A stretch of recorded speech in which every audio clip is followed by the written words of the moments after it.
Hi, this is CBW, also known as Robin, to those who know me and love me. And I want to talk to you today about the Americans' Job Bill that Obama has admonished the Congress to pass. Now, I just want you to imagine that the billions of dollars of stimulus money that had already been allotted to him and his administration and the government, imagine if those jobs actually were successful. That really would have been a change. That would have been a reason for hope and change. But see, that didn't happen. Let's talk about the jobs bill.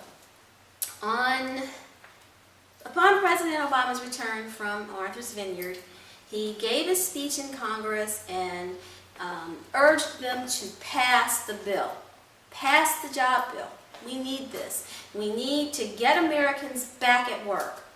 And we need to get them back to work. So you need to pass this bill. Do you hear me? You evil, heartless, non-compassionate Republicans, pass this bill. Because my American public, they need to get back to work. They are hurting here. So it came to my attention this morning, actually, that at the time that he was urging them to pass the bill, that the bill had not even been presented to them. They didn't even know what was in the bill. They didn't even know how this was going to work. Just give me the money, give me the approval for the money, and I'll make it happen. So one has to think, well, what happened with the American Recovery Act that we passed in 2008? Like, where are those shovel-ready jobs? Where are these green jobs? Green jobs. Imagine if Solarium or Solarius or that company that just went bankrupt, it's September 2011, and Solarium, which was the example that was going to be made for putting Americans to work with green jobs through a green economy, the solar panels. This was supposed to be the new way, our way out of our recession, our depression. Imagine, Solarians was given $500 million to work the plan. And the plan worked them because now they are bankrupt. And the White House apparently had been receiving emails saying that we project that based on these numbers, this company is going to be defunct in September of 2011, and it has. And what about all of those jobs, those shovel-ready jobs? Let's talk about that. Does that mean that, 36-year-old single mom that lost her job at the hospital can take a shovel and go make some money with the shovel-ready jobs? I just want to know, who are these shovel-ready jobs going to benefit? Doesn't that take skilled labor? Aren't these putting Americans to work bills that reference shovel-ready sort of projects? Doesn't that just affect one sector? The people who know construction work? Governments don't create jobs. Stop listening to these politicians who lie to you. Start thinking for yourself. It's really important that we be able to take the information or the misinformation that they provide for us on the nightly news, and we can decipher it ourselves.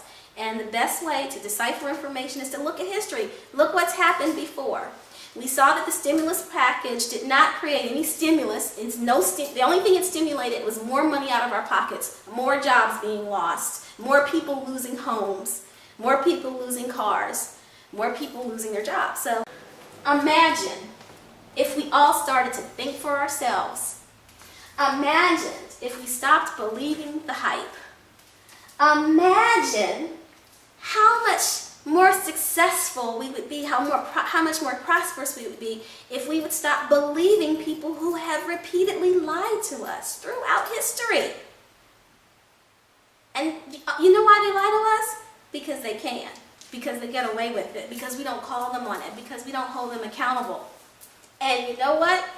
When they thought we were going to start holding them accountable because we had Bush dementia, Bush syndrome, we were so tired of Bush, they gave us a really handsome black guy with big ears.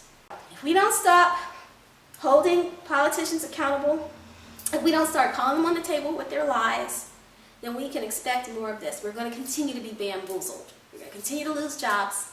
We're going to continue to lose our homes. We're all going to be on the government dole. We're all going to be in government housing because these houses that they're foreclosing on and they're turning them into government tenements. The government is taking them over because remember, all of those mortgages were insured by Fannie Mae, Freddie Mac. Those are quasi-government organizations. So if you're losing your house and you have a Freddie Mac loan, they're not letting little small-time investors buy the houses. Oh, no. They are such crafty little buggers. They're taking those houses and they're renting them out themselves. So anybody who rents the house from them is renting from the government. So pretty soon we're all going to be owned by them. And I'm telling you, that's just the way they want it. So, peace out. Imagine.